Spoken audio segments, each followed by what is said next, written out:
I'm just going to be fielding a few questions to our panelists. And the first thing I wanted to ask, and it's the question that Marlene started to answer, is, what are some of the reasons? There's a lot of reasons given out there for why women aren't at the highest levels. But that's the first thing I wanted us to discuss. And perhaps I'm wrong, but I've been thinking about how women are making strides in terms of politics. They are making strides in terms of presence in parliaments. And even in the military and the police, my sense is that there are more women present there than there are at high-level mediation processes. The head of our National House of Traditional Leaders is a woman. The traditional leaders, the institution of traditional leaders would be seen as the most patriarchal institution around, and yet there a woman is at the top.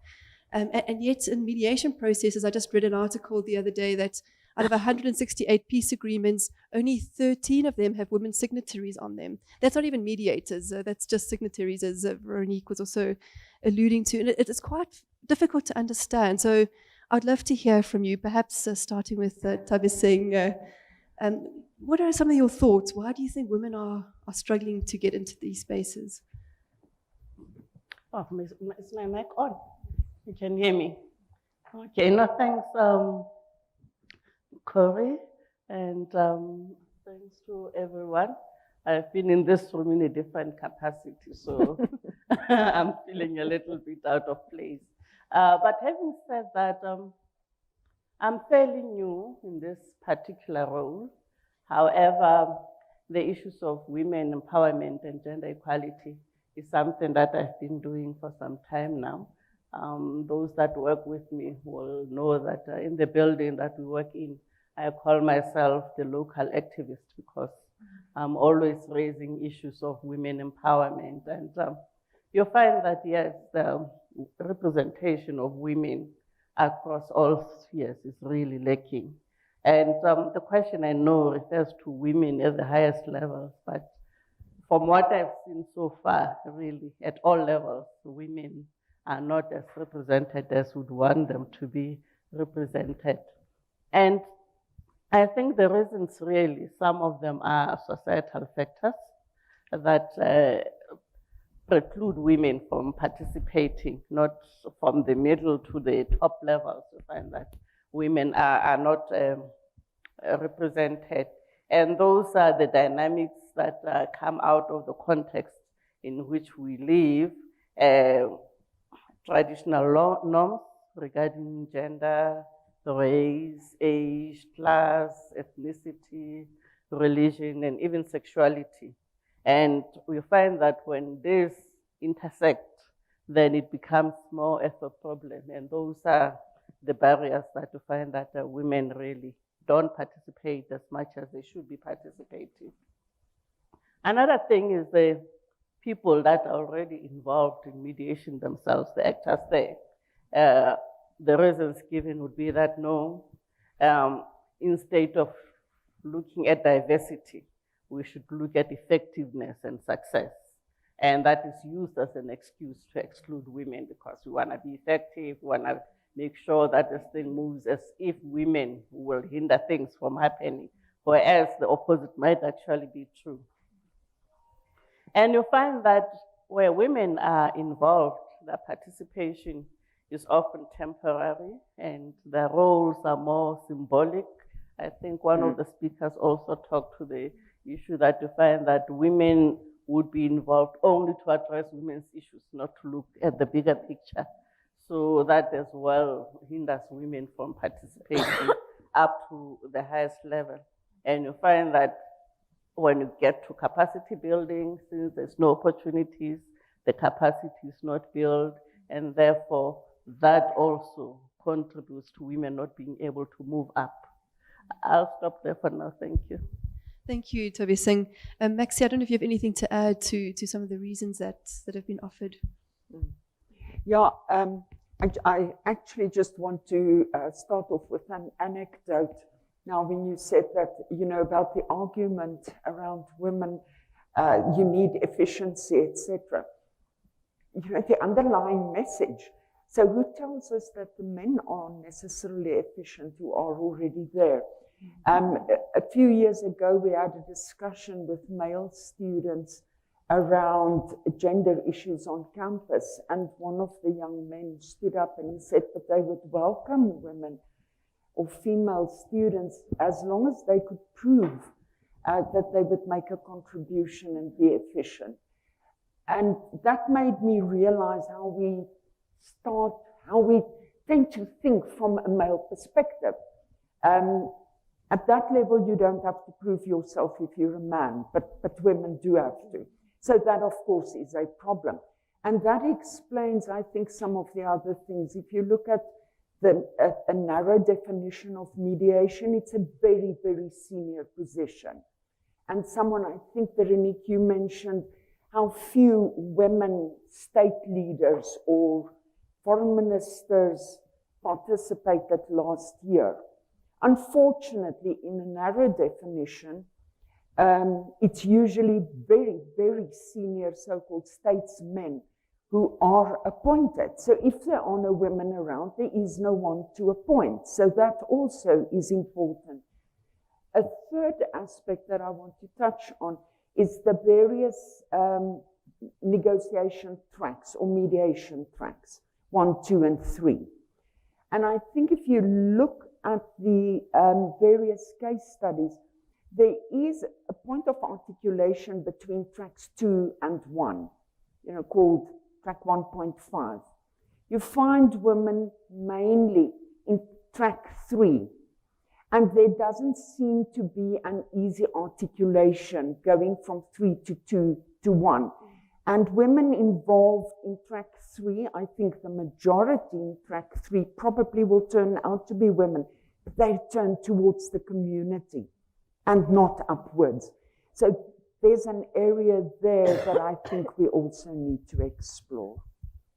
Absolutely, and I think this issue of tracks, and perhaps for those who are not familiar with the language, track 1 is at the highest political level, track 2 would be sort of the level of the involvement of churches and civil society and so on, and then track 3 would be at the community level. But I think, and then track 1.5 would be between track 1 and 2, obviously. But I think this is what we're often hearing, that women are there at track 3 levels, but not at track 1. And this is part of the question is, if women are proving themselves to be very adept at mediation at certain levels, wouldn't that be more of a reason to imagine their inclusion at higher levels? But Anna, I don't know if you have any thoughts to add. Thank you, Prof. In addition to what has been said, I think for me also, the issues are very much structural. By default, mediation at a high level, at track 1, is the preserve of your former statesmen, as Prof. Martin has indicated. And we don't have many of those on the African continent or elsewhere in the world for that matter. So that then, the mediation role then falls to your former statesmen or your current statesmen. That already excludes women from being mediators at that high level. But secondly, when we look at conflicts and wars in Africa and elsewhere, they happen, they don't occur in a vacuum. They occur within states with culture that have got entrenched cultural, religious, and traditional norms which predominantly exclude women. Therefore, the default is that when we are now mediating or trying to find a solution to addressing the consequences or even moving from conflict to peace, it's then men who are predominantly on the table because women are just not heard. They don't have a voice.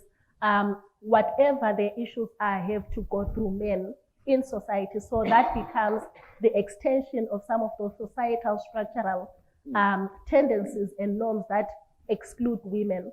So culture, tradition, and norms in societies, in communities are also a factor that we cannot ignore. As progressive as South Africa is, for instance, in achieving gender parity and even with the National Action Plan on Women, Peace and Security, whenever there is a conflict elsewhere in Southern Africa or in Africa, for instance, the default is we send former statesmen, former President Thabo Mbeki, we send President Cyril Ramaphosa, but we are not sending women who are also eminent persons within the South African political sphere. We are not sending women, for instance, like Mama Gracia Machel, for instance, who's one of the eminent persons in the panel of the wise on the African continent. We are still sending your former president, Joaquim Chissano. We are still sending the former president of Nigeria, Obasanjo.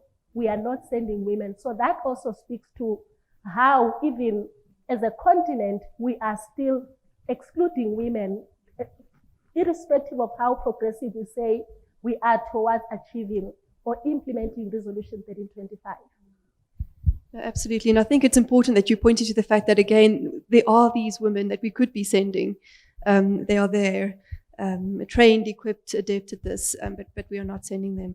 And I think there's the convergence of perhaps societal culture, but also organizational cultures that we're dealing with here, regional organizational cultures.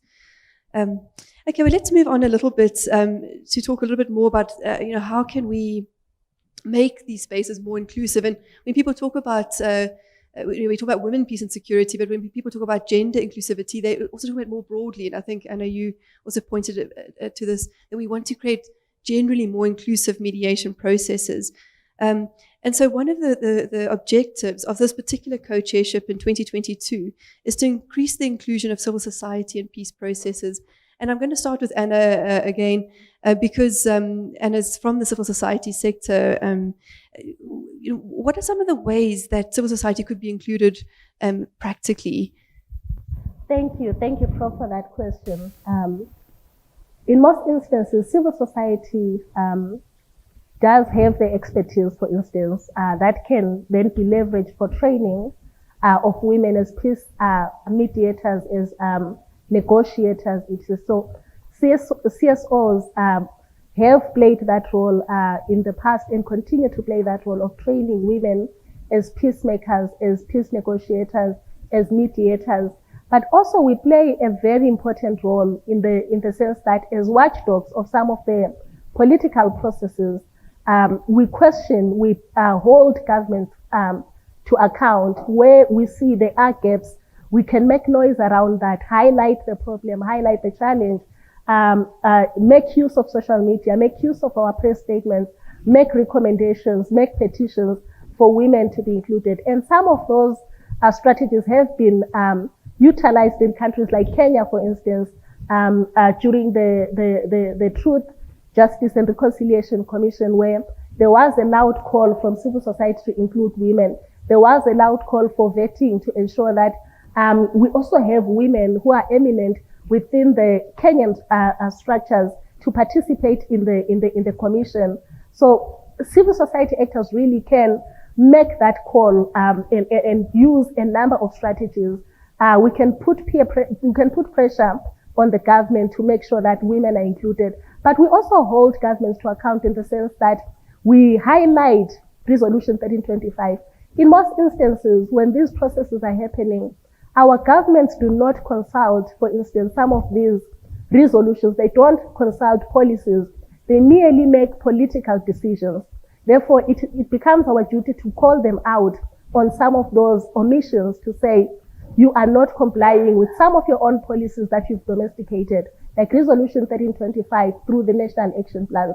We make some of that noise. But also, very importantly, civil society actors also do have experts who can then be seconded to some of the processes as expert negotiators, peacemakers, making sure that the issues don't only happen, are only mentioned at that high level, superficial level, but are also brought down to communities, to society, and that the voices from society are also taken to those spaces. So consultations can happen simultaneously as those talks are being held, and that information filtering through, finding its way to the peace agreements as they are being negotiated and developed. But indeed, we can mobilize, we can ensure that consultations happen, and that the recommendations and the outcomes are included in the actual peace agreements or in the outcome documents of peace negotiations. Thank you very much. And I think from what I'm hearing, I mean, civil society plays a critical role in the entire process, making sense, such that it makes sense that that has become a key objective of the co-chairship. And that there's also a role to play in bringing the tracks together, these track 1, 2, and 3, you know, that you're feeding things up to the top, taking things from the top back to the community. And then you've also mentioned the role of holding governments accountable. And I don't know if Tabi Singh, if you want to come in here and speak, is there anything you'd like to add about where you see the position of civil society in all of this? Okay, thank you. In fact, I want to start by being controversial and saying, in my opinion, the space for civil society is not shrinking. There has been space, and it's actually expanding. I will allude to my other role. I'm also responsible for the Commission on the Status of Women. And in March this year, during the 66th session, one of the major discussion points was the inclusion of civil society and giving civil society an even greater role. As South Africa, we really have a history that if you look at it, civil society has always played an active and a major role. We are celebrating Women's Month now, and the 1956 Women's March was actually organized by civil society. As much as we would want to think it was more of a political kind of thing, but the initiative was civil society. And if you look at the struggle against apartheid, you'd find that civil society played a major role throughout the struggle, even up until now. And talking about Resolution 1325 itself, the initiative or the idea was from civil society. Governments only came in later to negotiate the actual resolution.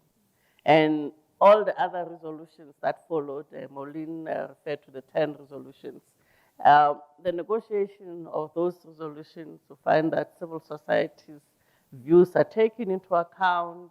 Before we go into the room to negotiate, we sit down with civil society and we make sure that we incorporate your views. I must admit, though, that with civil society, a lot of the time, political considerations are not a priority. So there are times when there will be political considerations on an issue, and then therefore the point of view of civil society is not necessarily incorporated the way that civil society would want it. But other than that, really, all the processes, all the resolutions that are being negotiated, you find that civil society is brought on board, is part of the process, and makes inputs that are considered.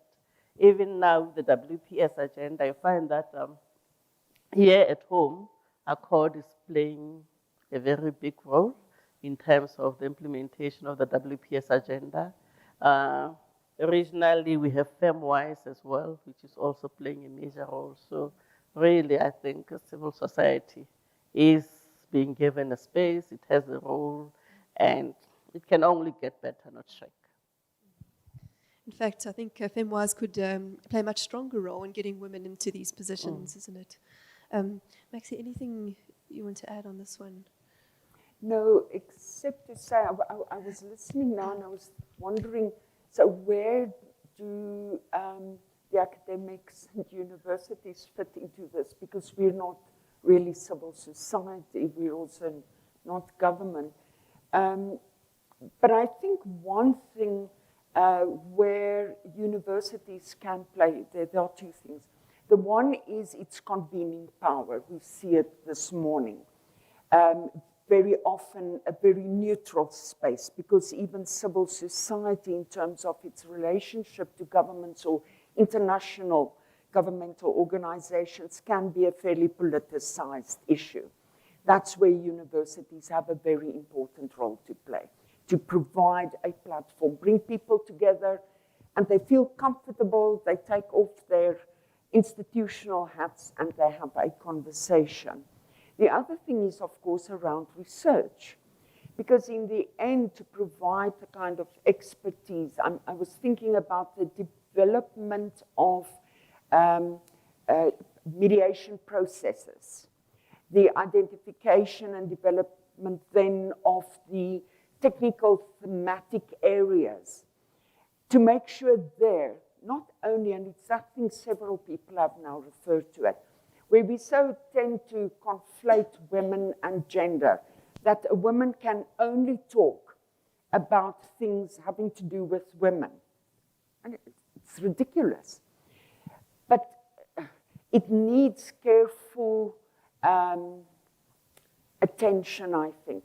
So in your thematic areas, for instance, to make sure that the process is designed in such a way that it's not just men talking about security sector reform. There are experts, I'm thinking of our own Sandy Africa, for instance, in the department, an absolute specialist in this area. But again, I think we as academics have a role to play there in terms of our research, in terms of writing up case studies that can be used, that can help with supporting evidence, etc. So we also have a role to play.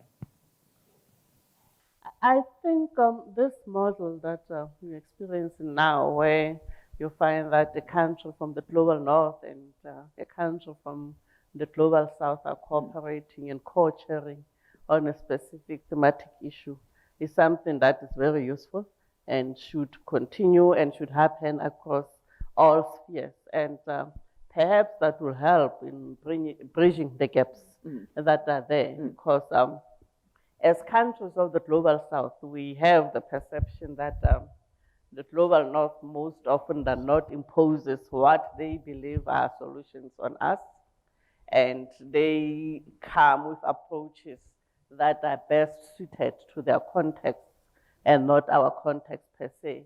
And the working together would perhaps help to make sure that we bridge those differences, we make them understand that it's not necessarily that if you look at things from your perspective from the north, those solutions that you have there will work into our specific context, and also to foster respect, take into account diversity. Another thing is also to ensure the availability of resources, because we find that most often we have a plan in place, but we don't have the resources or the capacity to implement the plans. And those resources are not necessarily financial resources. It can be human resources. It can be other kinds of resources, but to cross-pollinate to make sure that there's an equal distribution of resources from the north and from the south. Also, the political perspectives, there was an issue mentioned about politics. You'd find that our political views are sometimes different, but it's all about acknowledging and taking into account that on a specific issue, there might be different political perspectives.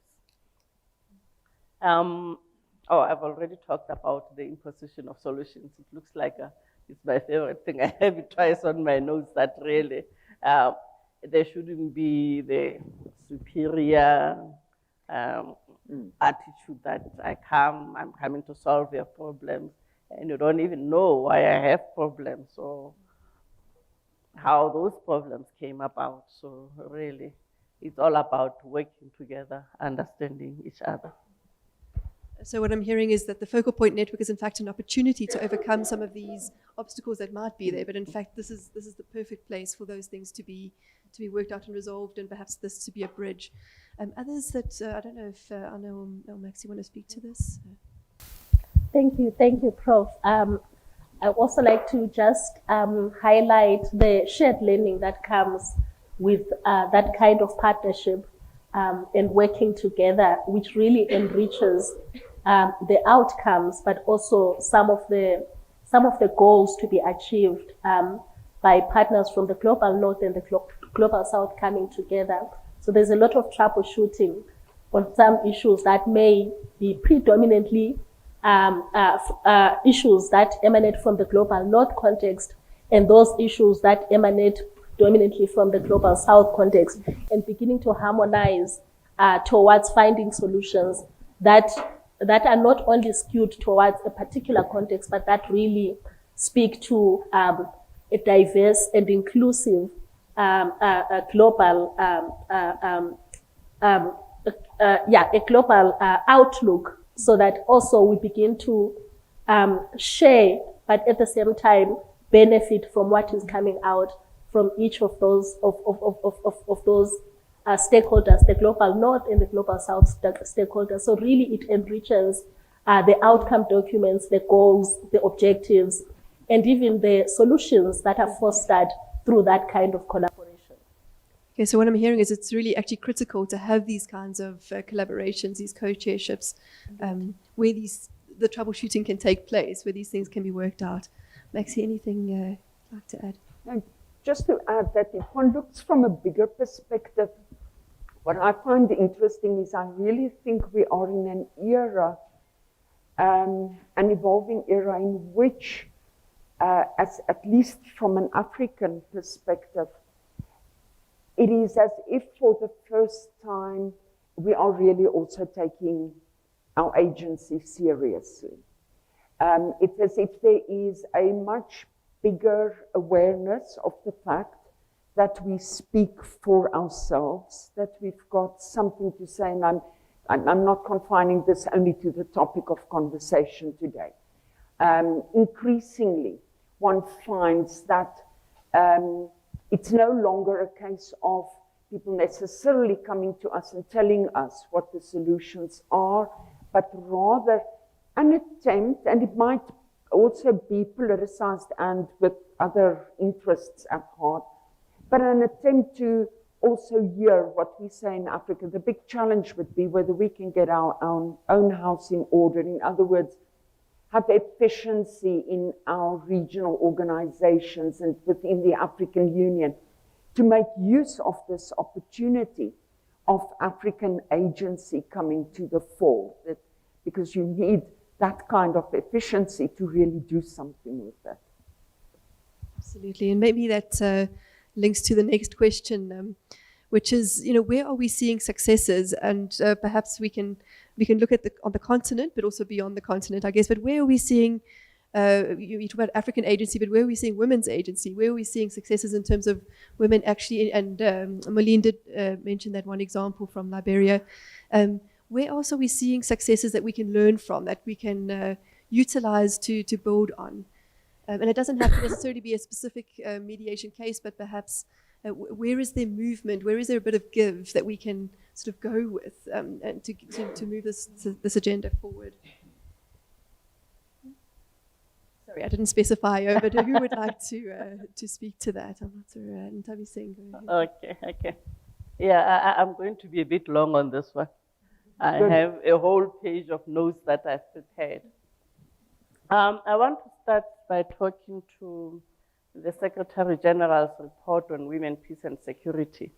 That was released in September 2021. And the figures that are in that report are somehow not as good as we'd want them to be. So the successes that you're talking about are not really as much as we'd want to see the successes. What the report says is that women represented only 23% of delegates in peace processes led or co-led by the United Nations during that reporting period. And then the percentage of peace agreements with gender provisions has started to rise, but it was only 28.6%.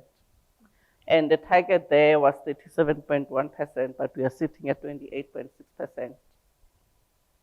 Unfortunately, you find that in ceasefire agreements that were reached between 2018 and 2020, none of them included gender provisions, and only 5.2% of military troops in peace operations were women. And the target had been set at 6.5%, which is a very low target. So the figures are not looking good. But despite some of these concerning statistics, as South Africa, we've been training women at both the national and international levels. I see my colleagues from training are here. I'm very happy. So as DECO, we have trained approximately 189 women through the Get to Shop Hair training program. And there are some women that have also been trained through the initiatives of the AU. You find that the AU Commission itself, when we talk about executive leadership, they have managed to achieve gender parity. But appointments that relate specifically to women's representation are still low. The only female special envoy is on women, peace and security. Other special envoys are not female. And to date, the AU has also trained about 462 members from the 50 AU member states in all 5 regions. And there was talk about the different tracks, and the training has attempted really to talk to track 1, 2, and 3. And the network has conducted about 63 capacity building initiatives, benefiting about 300 members. And I'm told each of these have attended at least 3 sessions of training. And we have 36 women that have been deployed on short and long-term assignments to support mediation at the AU level. And in conclusion, when we have election observer missions, the AU has also included women's organizations such as FemWise. So there is progress, though, as I said when I started, the numbers are still not where we would want them to be. Absolutely. I think the attention that you draw to training is a good one, an important one, that training is somewhere where movement is happening. And I'm also very glad to see my colleagues, I'm calling them my colleagues from DIRCO, because we've been working together on this training, and they've been doing a really excellent work in training women mediators. The other thing that you bring attention to is the short and long-term assignments, and I think getting women into these positions is so important. What's worrying is, and I think Veronique and others have brought attention to this, that women do always get relegated to the kind of women, peace and security portfolios or envoys, and as if women can only be busy with women's issues. And I think this is an area of concern that we need to highlight. Anna, do you want to speak to this? Okay. Thank you. So where are we seeing women's agency? What are the successes? She spoke to some of them. We saw the women in Liberia, for instance, taking the forefront. I mean, some of our engagements on the ground with the women and the kind of stories that they tell of how, for instance, during election time, women literally ensured that men in their lives, be it sons, husbands, were manning their market stalls as they went to vote. They used a number of strategies, for instance, one of them being making sure that they bought them the alcohol so that they can drink their alcohol at the stalls, manning the market stalls as the women went out en masse to vote. They made sure that men were occupied by something so that they went to vote, because if they had not done that, it meant that they were going to be the ones in the marketplace as the men went to vote and vote for another man in power. So they took some very strong, they took a stance and employed strong strategies to ensure that they go to vote and vote for a woman. And we know the outcome of that.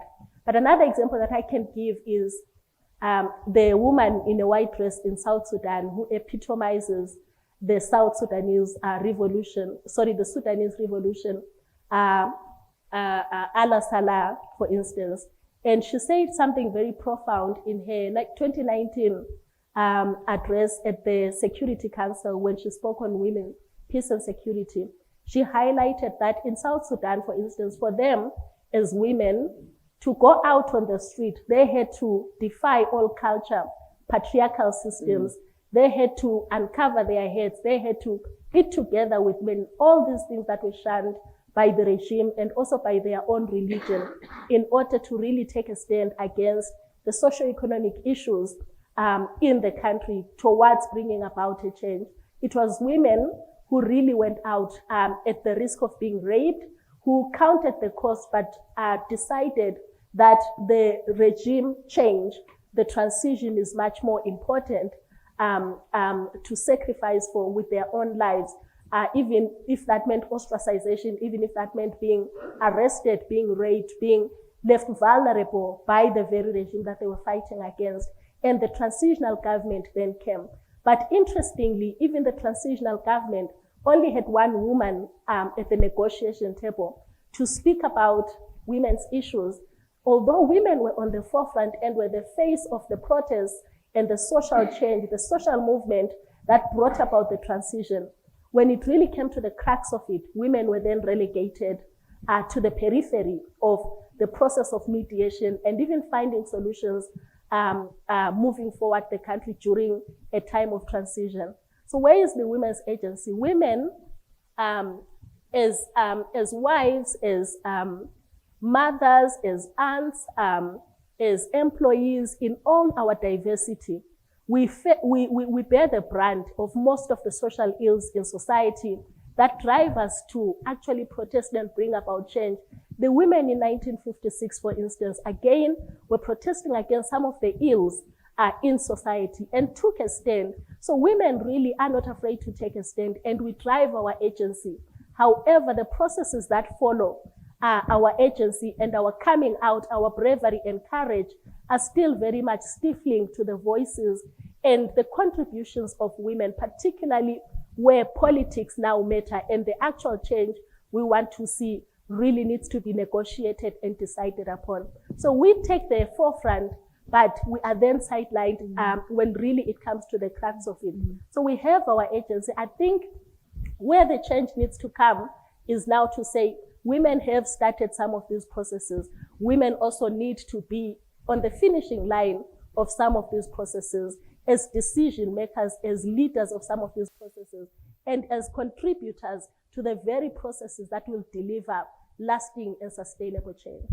Thanks for saying that. And I think sometimes I get quite frustrated when people say, almost to say, it's okay that women aren't at track 1 levels because they are track 3. When in fact in track 1 level, that's when the future of the country is decided. Power sharing agreements, accountability mechanisms, and really, really critical things. And that's where women need to be involved. Maxi, do you have anything to add?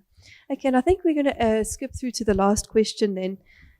If there is one recommendation that you could give to the next meeting of the Focal Point Network, and Tabe Singh will be taking notes here, or perhaps you've got some ideas yourself, with regards to the topic of this gathering, what would it be? What would you say to the co-chairship of the Focal Point Network? How can they assist countries in taking this forward? Maxi, I don't know if you want to start in this instance. Yeah, that's a difficult one. I was thinking to myself that is actually a question that would be very interesting to put to the audience based on what we've heard so far today. So based on what we've said, what is it that one could take further? For me, it would be that one has to keep on the agenda of these the Focal Point Network, to keep on the agenda the idea of training women in order to make sure that we've got the expertise when it comes to the design of mediation processes. For me, that would be very important. Thank you. And I think this theme of training is really coming up, and it's an absolutely critical one. Tabe Singh? I actually think I agree with Prof that perhaps we should throw this one back to the audience. But the one idea I had was today we are asking where are the women? So next time perhaps we should ask where are the youth? So finding ways of engaging youth. I actually thought you might ask where are the men in terms of supporting the women, because this shouldn't just be a women's issue. This should definitely very much be a man's issue as well. But you're right. Where are the youth? And in fact, the training that was being offered by the DOCO Academy included a training component for youth as well, and a very important one with men and women. Because both need to be trained in thinking differently about gender relations. Anna? Thank you, I will agree with Antavi saying and Prof here that training is really important. But I'm from civil society, perhaps also that informs my very daring recommendation to say we have had lists that our governments choose mediators from. One thing that perhaps this network, this focal point in the partnership between South Africa and the Swiss government will then to come up with a list of women that we are daring to say for the next mediators at a high level in track 1. This is the list that we are presenting to you of women who can do this, that we need to see governments beginning to choose from the UN level, the African Union level, so that at practical terms, we begin to change and flip the narrative so that we start seeing women leading peace negotiation processes, women taking a leading place and role on the mediation table. We begin to see women as mediators being posted to some of the conflict, the conflicts that we are seeing in Africa and beyond, and being tasked with leading that delegation and even mediating that specific conflict in order to bring sustainable peace. We do have in our database now a few leaders, eminent persons who are women. We can start putting together a list that has your global south and the global north women, eminent persons who are qualified and have the expertise as mediators, and begin to be daring to say, let's start choosing from this list. Let's prioritize this list as opposed to the list, or whether written or unwritten, where we have been drawing mediators from. This is an issue very close to my own heart, so I'm very glad you brought it up, this issue of the list or the roster. And at the moment, I think what we have on the continent at least is several lists, and they need integration. And then what I've also heard a critique of the one of the roster that FemWise has, the roster of women mediators, is that it's not categorized. So we don't know who on the list has technical expertise, who has practical expertise, and so on. So these rosters could become a lot more nuanced, I guess, and a lot more useful in that way. And I think it's an absolutely critical area that needs to be explored a lot more. And what use is it training people if we then don't know who has been trained and what their areas of specialization are, where they could be utilized, and so on. Okay, so we've heard from the panelists. Thank you very much. I've really enjoyed this conversation. I think it's been very fruitful. And now we would love to hear from everyone else. Specifically, there is this question: what recommendation could you give to the Focal Point Network as they take this co-chairship forward? They've only got a few months left, but perhaps those are the months that will have the most impact. But beyond that, are there other issues that you would like to bring back up to the surface? So can I just ask that as you answer the question, please wait for a microphone, and if you could just introduce yourself as well. And I'm being requested to stand up. My name is Jacqueline Kutzer. I'm a former diplomat, South African diplomat specializing in North Africa. I'm currently engaged in international trade. I'm quite shocked and surprised that on a topic like this, you don't have a female diplomat on the panel, because those are the experts. Those are the people who engage in conflict mediation. Because I know my two colleagues former colleagues from DIRCO are going to have a fit with what I'm going to say now, but I'm going to break the silence here on what happens in diplomacy, and specifically in South African diplomacy. In order to meet the equity numbers, the only women who generally get promoted to senior positions in foreign affairs, and this is not only in South Africa, but across the world, but it's very pronounced in South Africa, are superiorly incompetent women. People who don't know how to do something as basic as do a note verbal. People who never do any work. Those are the one group of people. The other group of people I will diplomatically call the mattresses, who sleep their way up to the top. Those are the only two groups of women that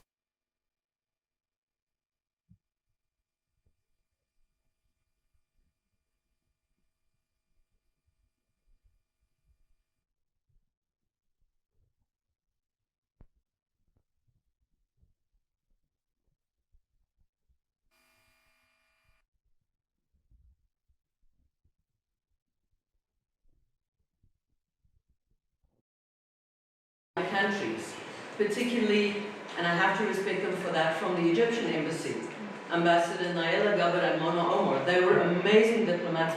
I use them as my models. So the problem that you have in diplomacy, you have incompetent women and mattresses who are put in senior positions. They can't do the job. So every time something needs to be done, they cannot do the job. Then people are saying, but where are the women? And the men in foreign affairs then rightly say, but we can't use them, they're incompetent, and it's the truth. I mean, you have women who don't know, if you know anything about diplomacy, a note verbal is your every day. Now, how can we expect to use women like that? And the other problem is that once these women get into the positions, they will use every means possible to keep other women out.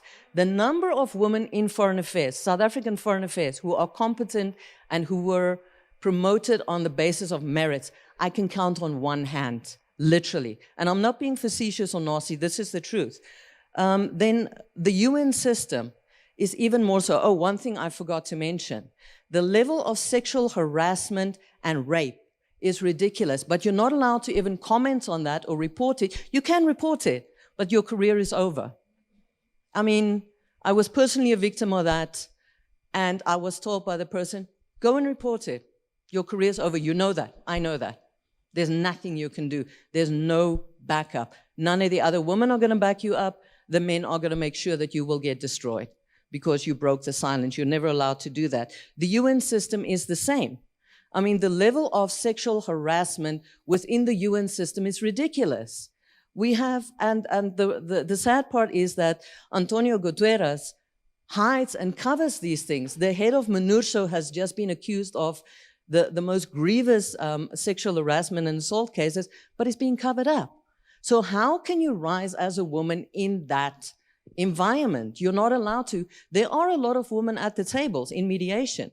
Most of the time, they're the ones taking the notes. They're the ones making the coffee. That is the only position. I mean, as a diplomat, I have been at senior level meetings where I'm the expert and I'm told, you're making the coffee. Yeah, I got my revenge. I made my coffee and I sat down. I said to them, you want coffee? Lift your bum, make your own. I'm not here to make coffee. I'm a diplomat. But we don't get that respect. We do have a few, the Oslo Accords is one of the few instances that I know where there was a woman, but I can't remember her name, who was very instrumental in that. One example from civil society that we can use and should use is the Sahrawi refugee camps.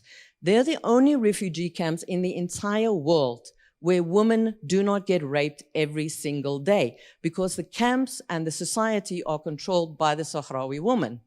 They control the distribution of food, they control the whole way things are done. But when you talk to people, and I've even spoken to people at the Human Rights Center here, and we wanted to do an event with the Sahrawi ambassador to highlight these things. And I was told you can't talk about these things because within academia, there seems to be a tendency that good things are not spoken about, especially when it comes to politics and especially human rights, because we cannot have a system here where a refugee camp is actually functioning, because that is not a sad story. Sad stories get funding. And so, sorry, those are just a couple of things that I think are not addressed here that I think are crucial, and I don't think anyone even knows about that. Thank you. Some points that are being made there. Yes, and I think this issue of sexual harassment does actually need to be on the table. Supervised a PhD student who did interviews at the AU and found the same thing. People in very high positions in the AU constantly experiencing sexual harassment as a way of silencing them and their voices in that system. And I think it's a huge problem that we don't talk about. So thank you for that. Let's have a few more questions and then we'll respond. Go ahead at the back. Thank you very much, and thank you very much for the very interesting discussion going on here. My name is Lloyd Kuvea. I work at the Center for Human Rights as Assistant Director. I just wanted to buttress, I think, the point that has been raised. I think Maureen raised it, and the former ambassador from South Africa also raised it, which is, for me, the issue of sexual abuse. but not necessarily in respect of sexual harassment amongst officials, but sexual abuse of victims of conflict, and also victims, I just wanted to also speak about victims of climate change. And it's very disturbing, this issue of deploying men to distribute food to women and girls who actually need food parcels. And I saw this, it happened in 2019 after Cyclone Idai in Mozambique, Malawi, and Zimbabwe. And male soldiers were deployed to distribute food. And we spoke to some of the women who gave testimonies of how they were sexually abused in order for them to receive food parcels. And this is really disturbing. And I hope that this platform can take that message to governments, that when they are deploying soldiers, they must include female soldiers who can then distribute food parcels to women and girls. I think that is really important. And I just wanted to buttress that particular point. Thank you very much. Thank you very much. So perhaps moving away from high-level conflict mediation, but at the same time pointing to the very many layers of resistance or obstacles that women are facing simply to survive in this environment. A third question before we go back to the panelists. Good morning. Still not lunch, right? My name is Andries Oosthuizen. I'm the Director of Diplomatic Training. I'll leave it to Ms. Malafani to respond to some of the points being made. I actually don't necessarily have a question, but a comment, and specifically because colleagues have referred to the training aspect of things. And the only point, 2 points I want to make there is, first of all, I think we, on the Diplomatic Academy side, we're very blessed to have good partners, of which Corrie, and I know even from your organization, we had colleagues participating. So what I'm trying to say through that is that in addressing an issue of this nature, it takes, unfortunately, time, and it can only be done through cooperation and close cooperation. So we're grateful to our partners sitting, some of them who are sitting at the panel, but also within the audience that helps us. But from the training that we have had so far, I can really attest to the value of the training that we're contributing. And that's, we've had from level 1, 2, and 3. And even including members of political parties who attended our training, and the value that they have found professionally and personally. So I think that's one of the issues that I think needs to be more strongly supported, and it can only be done through good cooperation, and I wish to express that appreciation as well. Thank you. You're quite right, and these cooperations are often quite complex and involve, as you say, government, civil society, perhaps external funders, and so on. I don't know if we should take a few more questions, or you're ready to respond? You would like to respond? Okay, go ahead, Tabitha. Thanks. I want to respond to the first question. I've been itching, so I think we should get that out of the way first. And I'm here sitting in front. I'm a female diplomat. I think I do qualify to call myself a female diplomat. I joined government in 1996 as a junior official. I've worked myself up the ranks. I'm now a senior manager. And in any of the posts that I got, it was definitely not because I'm anyone's mattress. Have never been, will never be a mattress. Also, in terms of competency, I don't want to blow my own horn, but I think I'm fairly competent. Coincidentally, I have 2 of my lecturers on the left and the right. Perhaps they will attest to my competency. And really, something like a note verbal, those that don't work at DECO, a note verbal even has a template. The first and the last paragraph are fairly standard in all note verbals. you sort of then change a little bit in the middle paragraph, and I think anyone really can do that. I do acknowledge that we have issues that we need to look at as a department and as government, and the system gets locked up, especially as you go further up. I've been a senior manager for 18 years. I'm hoping to progress, but it's slow.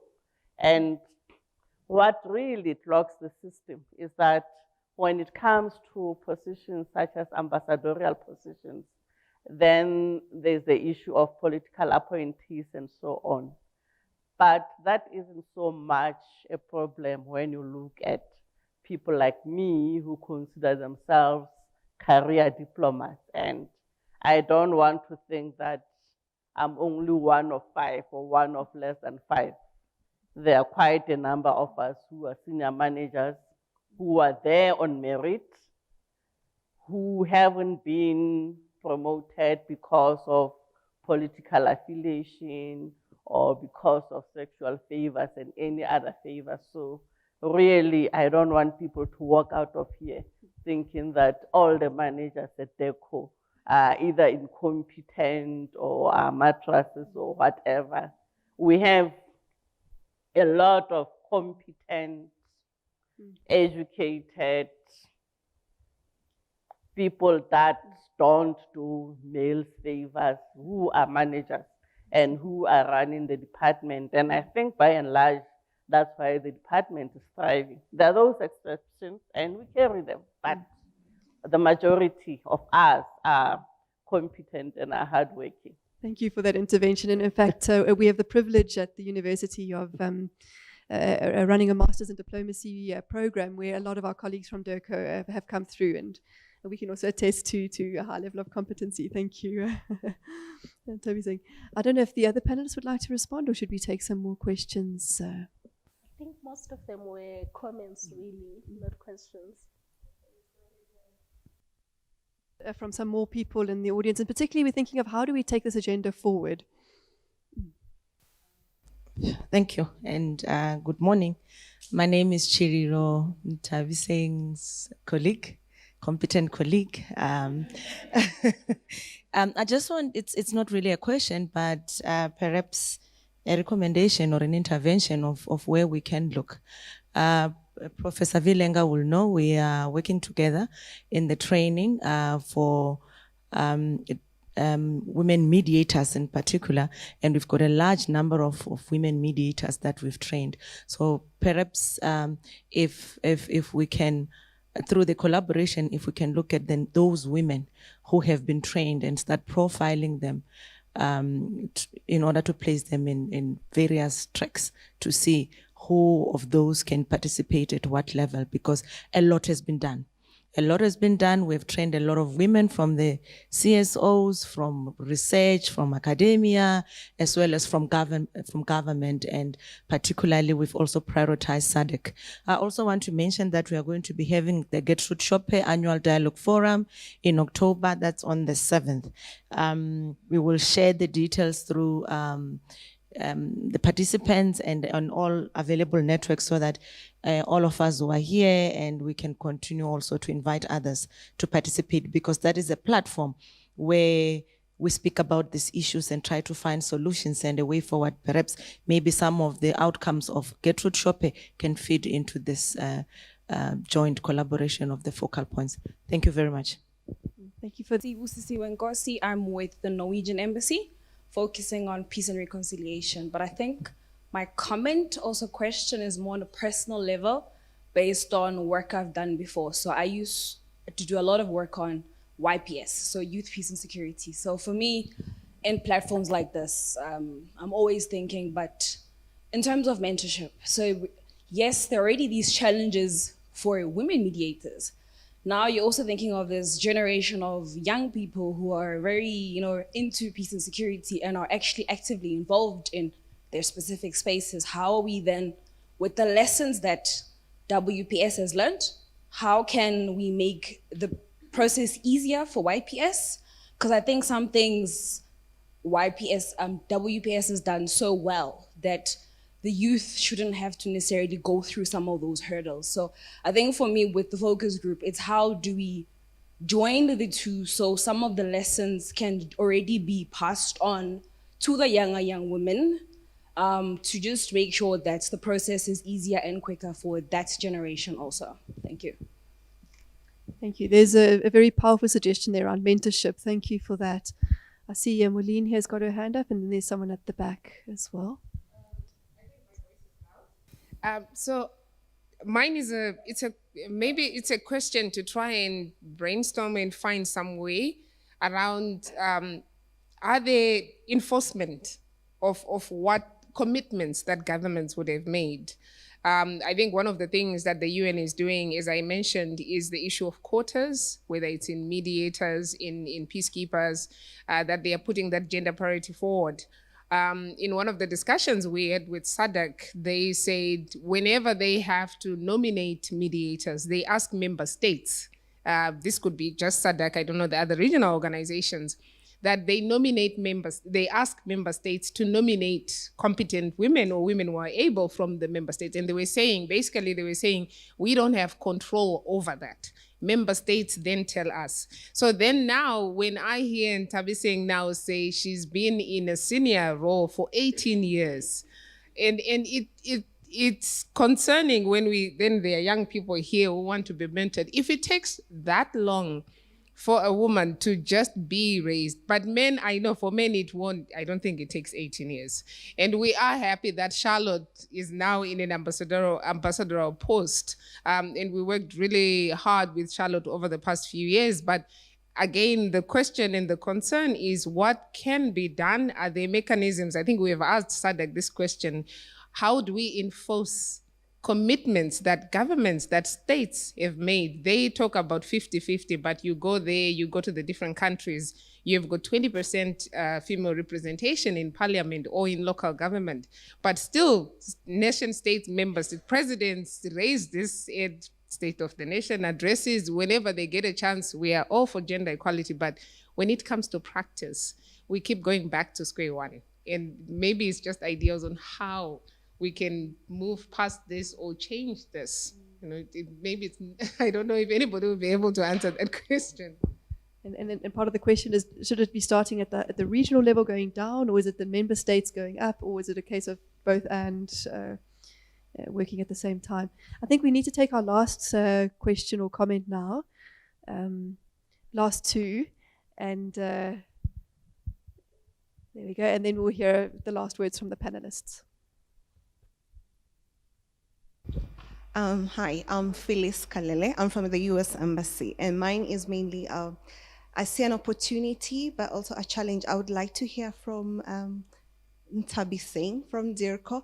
How many women have you mentored in your position? Because, I mean, as for women, you cannot, as a young girl, you cannot be what you cannot see. So mentorship is something that is very close to my heart, because I am not in political sciences, I'm a natural scientist. But what you find also in what they call the hard sciences, the further up you go as a woman, they become a rare species, you know, because then there are hurdles and hurdles and hurdles. And if there is nobody to hold your hand, and also I think we must be careful about not to make it like a bashing session for men.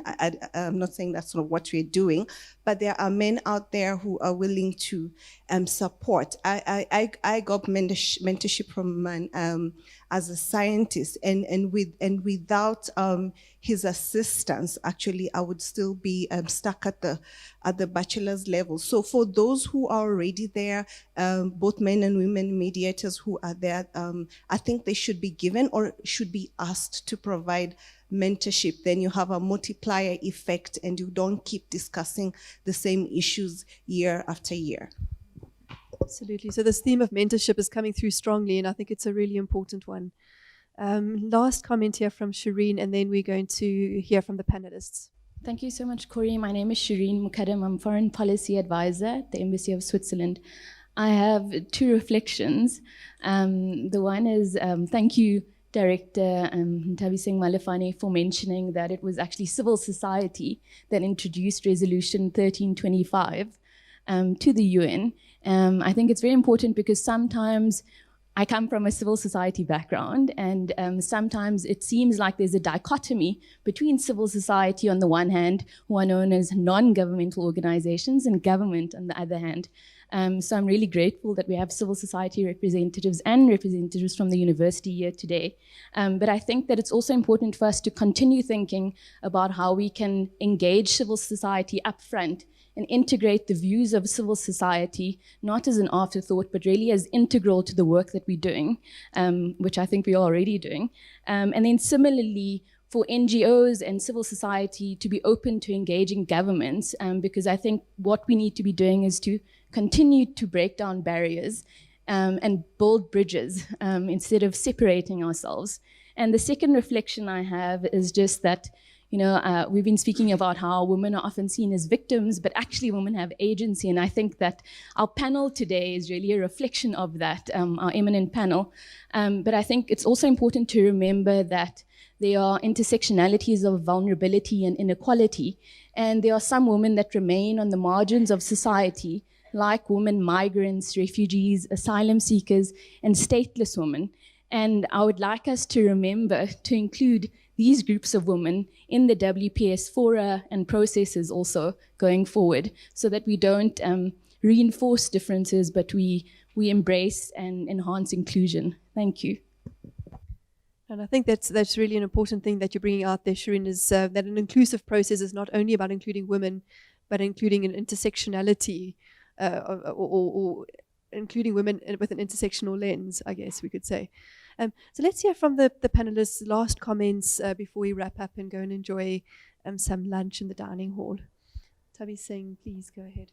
Okay, thank you. I want to go back to one of the first questions that were asked that referred to the issue of sexual abuse, linking it to the topic of today, and to say that is an issue and a problem that we come across. A couple of the resolutions that have been adopted have tried to address this issue. But unfortunately, you find that because not all member states have the same views when it comes to issues of sexual reproductive health rights, there's resistance to such an extent that I referred to the CSW earlier on, that one of the challenges we have in the CSW is that if you then reference the resolutions that talk to women, peace, and security, there would be resistance. And that resistance is usually because you find that the resolutions that talk to WPS would then bring in the issue of sex being used as a weapon of war and sexual abuse and so on. So that is still a challenge. There are some member states that are not really open, but it's something that is on the priority list, that is something that needs to be addressed. The issue of youth, I had already said next time we need to talk about how we bring the youth. So I can only agree with you. There need to be stronger linkages between the women, peace and security, and the youth, peace and security. So let's see what we can do next year. But even in the meantime, we shouldn't wait for events such as this to make sure that we bring youth on board. The enforcement of commitments, that's a bit tricky. As it was said, it's normally the powers that be that make these appointments and the nominations, and a lot of the time, due to the challenges that I mentioned earlier, there will be excuses such as efficiency. Then you find that even when there are nominations, the people that are nominated are not women. And then lastly, I don't know how many women I've mentored, have been around for so long in so many different posts. I don't really have the figures, but as a manager, one of my priorities is to empower the colleagues that I work with, and I think my track record speaks for itself. A lot of people that I worked with move on to do better things. Some of them even become my counterparts, because one of my priorities is to make sure that I really impart the skills that I have and empower them, and make sure that, there's this thing, there was an initiative some time ago at DECO, which isn't spoken about so much now, but it's one of the things that I had on my mind, which was called Lift as You Climb. So I don't know, Chililo, what happened to Lift as You Climb, so that we lift each other, you don't just climb and then you make sure that the ladder falls. So really, there is those initiatives, and not just mentoring women, we mentor everybody. And as a footnote, by the way, I would say I used to be a natural scientist, but I studied natural sciences, but life happens. I found myself working in the diplomatic field, and I don't think I'm a natural scientist anymore, but maybe one of these days you'll be where I am, being a natural scientist, but find yourself being in the diplomatic field. But anyway, that's what happens. Thank you very much, Thabiseng. It's been so great that you could be with us here this morning. Just on the note of youth, perhaps this is just a quick opportunity that I can take to acknowledge our students in the room.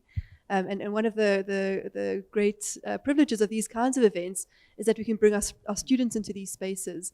And I think part of mentoring, perhaps, is having students in these conversations, and that they can also get a sense of what is happening in relation to what they're studying in the classroom, what is actually happening in the world. And so thank you to the students who could be here today as well. Perhaps we can hear from Anna. Most of what came from everyone were comments, and Thabiseng has spoken to most of them. But perhaps just in closing, just to add that I think in society, we look at the number of hoops that women have to go through just to achieve gender equality. And those hoops are even more pronounced when it comes to ensuring that women do participate in peace processes as negotiators, mediators, peacekeepers, etc. So the hoops are even more pronounced. The issues that Thabiseng highlighted earlier of, hiding the lack of women in these spaces through efficiency, safety, it's not safe for women, they can be raped, etc. Those are really your patriarchal systems and tendencies and norms that are finding their way and are making it impossible for women to be in these spaces.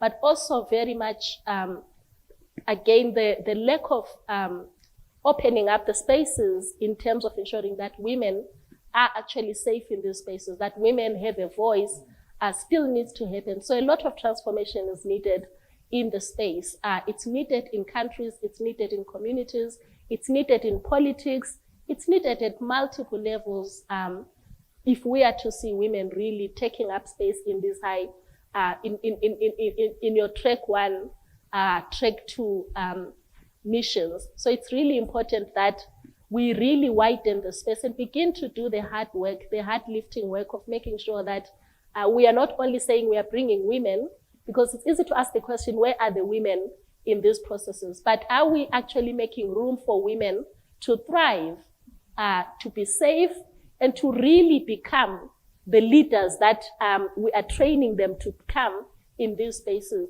taking away some of the barriers that exist, be it because of gender, the gender barriers, because those are also very real, taking away the structural barriers, the systemic barriers, taking away the traditional, cultural, religious barriers.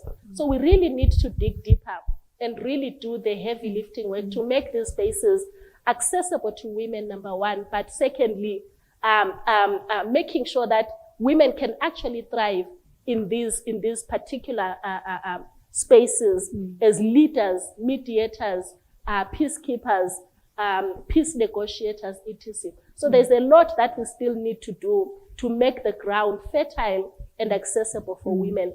It's the hard lifting work that we still need to do. We speak of 17 years of Resolution 1325, but a lot of these impediments still exist for many women. And most of them being entrenched by the men around us as women, most of them still narrowing the contribution of women to the issues we raised earlier. Talk about women's issues. You are representing women. So we see this one woman carrying all the women in society, carrying all the women on the continent as the representative or the figurehead for women. But we really need to move away from all of those and begin to start creating a different culture, start crafting a different way, start transforming what already exists and ensure that women can meaningfully and practically be in the spaces that have been created through policy at international level, at national level even, with the South African Women, Peace and Security National Action Plan. Thank you. It reminds me, somebody recently heard somebody say, it's no use just putting women into peace processes if those peace processes themselves are flawed and patriarchal and so on. It's actually transforming the entire process. And I think that's what you're speaking to.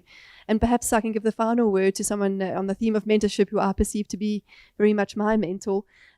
Professor Schoeman, if you have the closing words for us. Thank you, colleague. Just 2 points.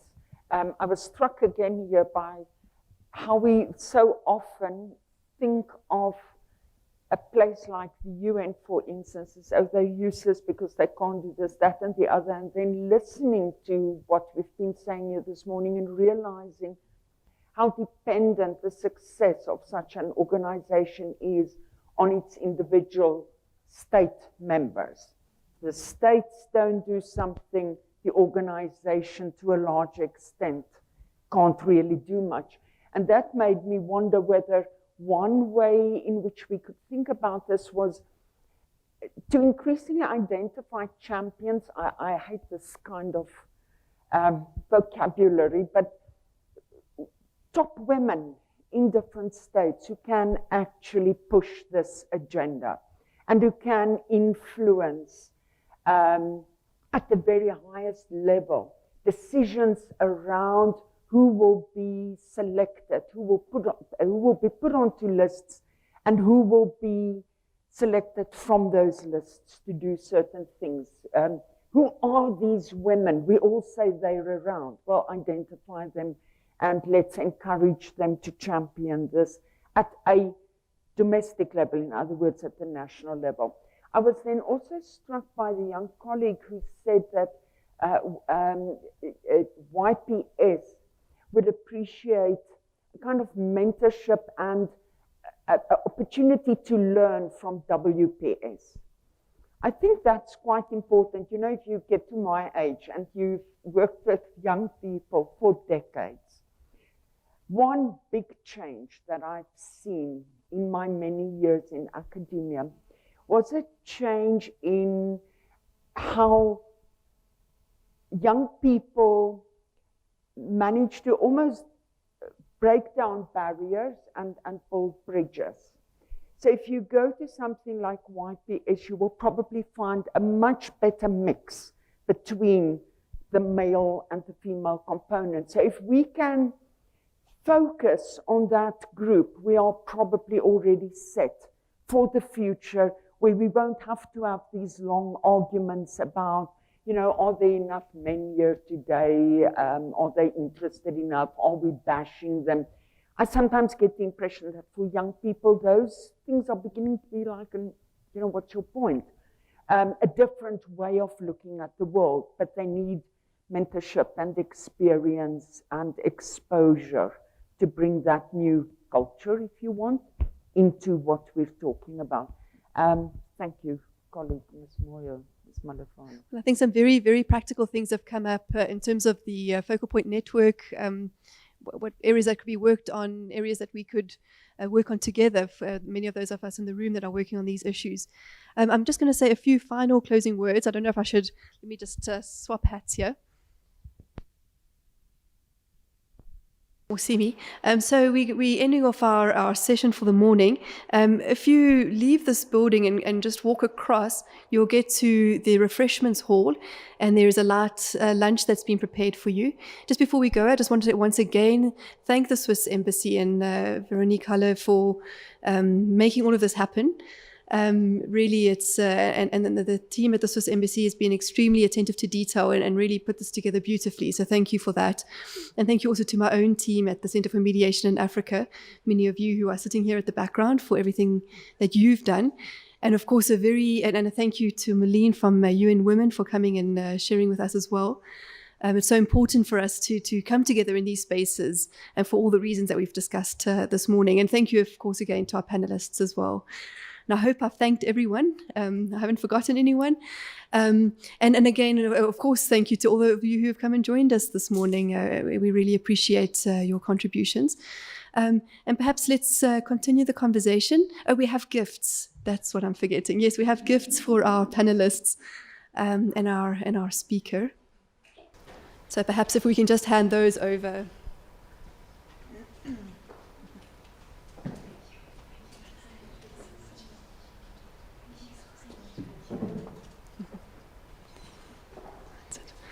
Thank you very much. And you'll see here that even the gifts are a cooperation between the Centre and the Embassy. So thank you once again, and we look forward to seeing you over in the refreshments hall just across from here, and that we can continue the conversation there as well. So thank you very much.